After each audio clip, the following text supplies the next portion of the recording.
Hello दोस्तों, मैं आदित्य तिवारी आपके अपने चैनल डेस्टिनी पे आपका स्वागत करता हूं। तो दोस्तों, आज का वीडियो वंशानुक्रम वातावरण के प्रैक्टिस सेट नंबर 3 का है, जिसमें वंशानुक्रम तथा वातावरण से संबंधित प्रश्नों की श्रृंखला तथा उनके उत्तर व्याख्यात्मक रूप से दिए गए हैं। तो दोस्तों, देर न करते हुए इस वीडियो पे चलते हैं।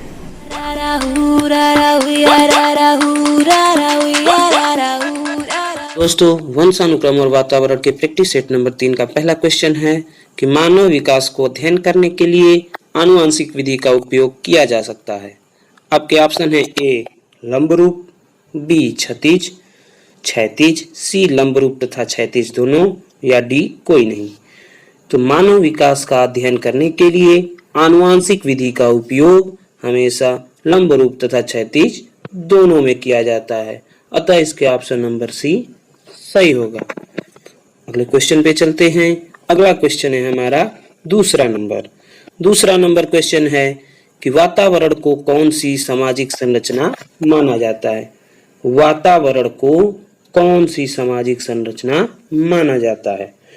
आपके ऑप्शन है ए गत्यात्मक, बी स्थिर, सी प्राथमिक, या डी गौड़। तो हम आपसे पिछले सेट में चर्चा किए थे कि वंशानुक्रम आपका स्थिर सामाजिक संरचना माना जाता है और वातावरण जो है वो आपका गतिक संरचना, सामाजिक संरचना माना जाता है। अतः इसका ऑप्शन नंबर ए सही होगा कि वातावरण को गत्यात्मक सामाजिक संरचना माना जाता है।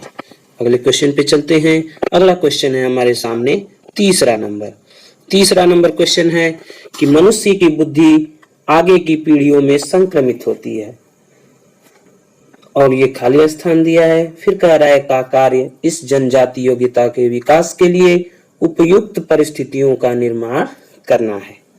आपके ऑप्शन है ए क्षेत्र, बी वातावरण, सी जलवायु, या डी मौसम। तो मनुष्य की बुद्धि आगे की पीढ़ियों में संक्रमित होती है, लेकिन वातावरण का कार्य इस जनजाति योग्यता के विकास के लिए उपयुक्त परिस्थितियों का निर्माण करता है, अतः इसका ऑप्शन नंबर बी सही होगा। अगले क्वेश्चन पे चलते हैं। अगला क्वेश्चन है हमारे सामने चौथा नंबर क्वेश्चन है कि मानव विकास में आनुवंशिकता तथा परिवेश की भूमिका के संदर्भ में कौन सा कथन समुचित है।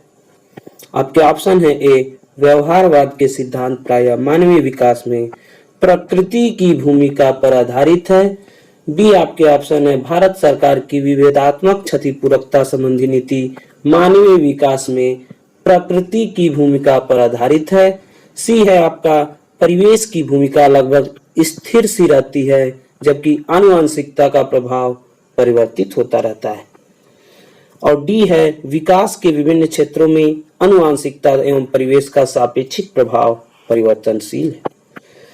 तो हम लोग जानते हैं कि आनुवंशिकता और परिवेश ये दोनों जो हैं ये हमेशा अंतःक्रिया करते हैं। अंतःक्रिया का मतलब दोनों साथ साथ चलते हैं, और जब दोनों साथ साथ चलते हैं तो आपके ऑप्शन में लिखा है कि प्रकृति की भूमिका पर आधारित है, अतः ये ऑप्शन क्या हो जाएगा, गलत हो जाएगा। बी वाले में भी प्रकृति की भूमिका पर केवल कहा है, अतः बी वाला भी क्या हो जाएगा, गलत हो जाएगा। इसमें कह रहा है कि परिवेश की भूमिका, सी वाला परिवेश की भूमिका लगभग स्थिर सी रहती है, जबकि अभी पिछले क्वेश्चन में हम लोग पढ़े हैं कि परिवेश जो है हमेशा गतिशील रहता है और आनुवंशिकता स्थिर रहती है, और इसका ये उल्टा दे दिया है, अतः सी वाला ऑप्शन भी गलत होगा। तो आपके ऑप्शन कौन से सही होंगे, तो डी विकास के विभिन्न क्षेत्रों में आनुवंशिकता एवं परिवेश का सापेक्षिक प्रभाव परिवर्तनशील है, अतः आपका ऑप्शन नंबर डी सही होगा। अगले क्वेश्चन पे चलते हैं। अगला क्वेश्चन है हमारे सामने पांचवा नंबर क्वेश्चन है कि एक 6 वर्ष की लड़की खेल कूद में असाधारण योग्यता का प्रदर्शन करती है। उसके माता पिता दोनों ही खिलाड़ी हैं, उसे नित्य प्रशिक्षण देते हैं। बहुत संभव है कि उसकी क्षमता निम्नलिखित दोनों के बीच परस्पर प्रतिक्रिया का परिणाम होंगे। आपके ऑप्शन है ए वृद्धि और विकास, बी है अनुशासन और पौष्टिकता, सी है आनुवंशिकता और पर्यावरण, डी है स्वास्थ्य और परीक्षण। तो जो लड़की है वो खेल कूद में असाधारण योग्यता का प्रदर्शन कर रही है, उसके माता पिता दोनों ही खिलाड़ी हैं, इसका मतलब वो आनुवंशिकता का कुछ गुण आ गया है इसमें, और उसे नृत्य प्रशिक्षण भी दिया जा रहा है, अतः वो पर्यावरण या वातावरण से भी संबंधित है। अतः हम कह सकते हैं कि इसका ऑप्शन नंबर सी आनुवंशिकता और पर्यावरण सही होगा। अगले क्वेश्चन पे चलते हैं। अगला क्वेश्चन है हमारे सामने छठा नंबर क्वेश्चन है कि मनुष्य में वैयक्तिक भिन्नता के निर्धारक किससे संबंधित होते हैं? ए है वंशानुक्रम तथा वातावरण दोनों में विभिन्नता, बी है वंशानुक्रम में विभिन्नता, सी वंशानुक्रम और वातावरण में अंतःक्रिया, डी है वातावरण में विभिन्नता। तो एक चीज नोटिस करिएगा कि जब भी व्यक्ति भिन्नता के निर्धारक रहेंगे, हमेशा वंशानुक्रम और वातावरण में अंतःक्रिया होगी, तभी कुछ होगा, दोनों साथ साथ हमेशा रहते हैं, अतः इसका ऑप्शन नंबर सी सही होगा। अगले क्वेश्चन पे चलते हैं। अगला क्वेश्चन है हमारे सामने सातवां नंबर क्वेश्चन है कि वर्णांध रोगी किस रंग में अंतर नहीं कर पाता है? आपके ऑप्शन है ए लाल नीला, बी लाल पीला, सी लाल हरा या डी बैगनी। तो वर्णांध रोगी लाल और हरे रंग में अंतर नहीं कर पाता है, अतः आपके ऑप्शन नंबर सी सही होगा। अगले क्वेश्चन पे चलते हैं। अगला क्वेश्चन है हमारे सामने आठवां नंबर क्वेश्चन है कि वंशानुक्रम व्यक्ति की जन्मजात विशेषताओं का पूर्ण योग है। वंशानुक्रम व्यक्ति की जन्मजात विशेषताओं का पूर्ण योग है, यह कथन है किसका? ए वुडवर्थ, बी बीएन झा, सी थॉर्नडाइक या डी लैमार्क। तो ये जो है जन्मजात विशेषताओं का पूर्ण योग है, ये आपके बीएन झा ने कहा है। बीएन झा ने कहा है कि वंशानुक्रम व्यक्ति की जन्मजात विशेषताओं का पूर्ण योग है, अतः आपका ऑप्शन नंबर बी सही होगा। एक चीज ध्यान रखिएगा कि वुडवर्थ का भी एक परिभाषा है कि जो यहाँ पे गुणनफल दे देगा, योग है, योग वाला रहेगा तो बीएन झा का रहेगा, और गुणनफल दे देगा तो वुडवर्थ वाला रहेगा। वंशानुक्रम और वातावरण का गुणनफल ही होता है मानव विकास, यही है इसका कथन। वुडवर्थ का रहेगा तो गुणनफल यहाँ रहेगा, गुणनफल, और यदि बीएन झा का रहेगा तो योग रहेगा, ये चीज ध्यान दीजिएगा। अगले क्वेश्चन पे चलते हैं। इसका ऑप्शन नंबर बी सही होगा, बीएन झा। अगले क्वेश्चन पे चलते हैं।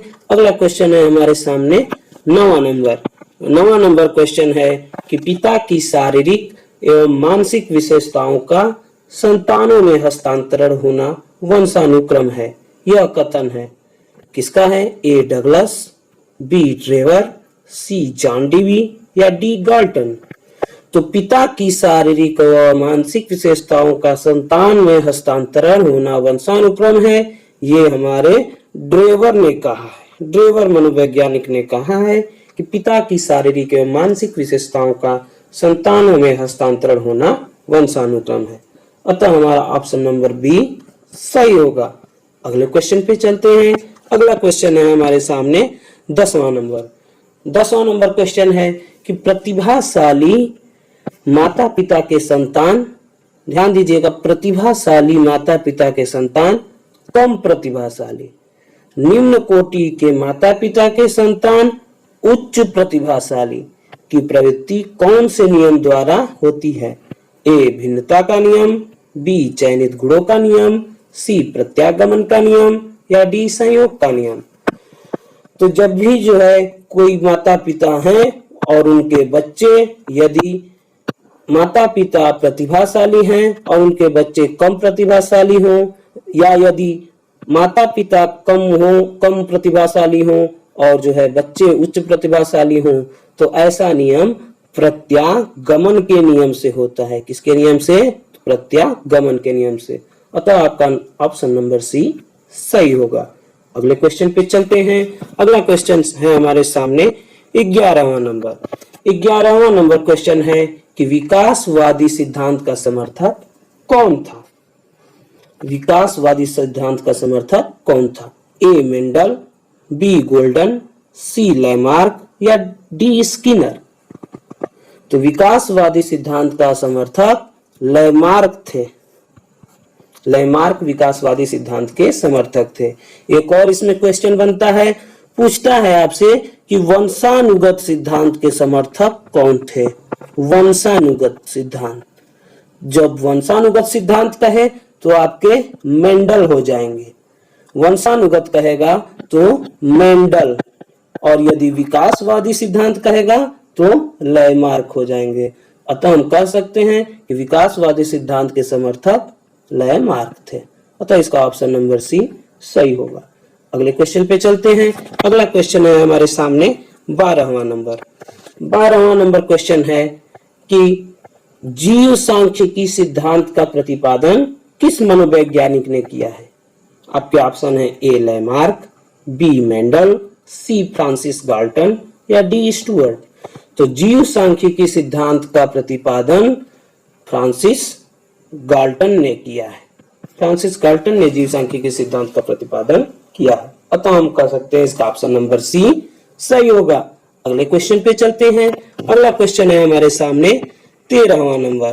13वां नंबर क्वेश्चन है कि बच्चे के व्यवहार को समझने के लिए विद्यार्थियों के घर के वातावरण का महत्वपूर्ण स्थान है और इससे प्राप्त सूचना को प्रभावशाली शिक्षा शास्त्र के निर्माण से जोड़ा जा सकता है।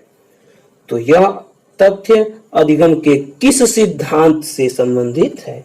आपके ऑप्शन है ए पारिस्थितिक, बी रचनावादी, सी व्यवहारवादी या डी सामाजिक रचनावादी। तो बच्चे के व्यवहार को समझने के लिए विद्यार्थी के घर का वातावरण का महत्वपूर्ण स्थान है। वातावरण को कह रहा है और वातावरण को कहने के कारण यहाँ पे आपका न रचनावादी होगा, न व्यवहारवादी होगा, न सामाजिक रचनावादी होगा। तो होगा कौन सा, आपका ऑप्शन नंबर ए पारिस्थितिक। पारिस्थितिक अधिगम के सिद्धांत से विद्यार्थियों के प्राप्त सूचना को प्रभावशाली शिक्षा शास्त्र के निर्माण से जोड़ा जा सकता है। अतः हम कह सकते हैं कि आपका ऑप्शन नंबर ए पारिस्थितिक सही होगा। अगले क्वेश्चन पे चलते हैं। अगला क्वेश्चन है हमारे सामने 14वां नंबर। 14वां नंबर क्वेश्चन है कि प्राकृतिक पर्यावरण में सम्मिलित होता है। ए वंशानुक्रम, बी जैव अजैव, सी परिवार या डी पशु। तो प्राकृतिक पर्यावरण में जैव अजैव शामिल होते हैं। अतः आपका ऑप्शन नंबर बी सही होगा। अगले क्वेश्चन पे चलते हैं। अगला क्वेश्चन है जो कि आज का अंतिम क्वेश्चन है कि व्यक्तित्व एवं बुद्धि में वंशानुक्रम की आपका ऑप्शन है ए महत्वपूर्ण भूमिका है, बी नाम मात्र की भूमिका है, सी आकर्षक भूमिका है या डी अपूर्वानुमेय भूमिका है। तो व्यक्तित्व एवं बुद्धि में हमेशा वंशानुक्रम की महत्वपूर्ण भूमिका रहती है, क्योंकि वंशानुक्रम ही निर्धारित करता है कि व्यक्तित्व और बुद्धि उस बालक की कैसी रहेगी। अतः आपका ऑप्शन नंबर ए सही होगा। तो दोस्तों कैसा लगा वीडियो कमेंट कीजिए और यदि वीडियो पे नया है तो लाइक और सब्सक्राइब कीजिए। जल्दी नया वीडियो लेकर हाजिर होंगे, तब तक के लिए धन्यवाद।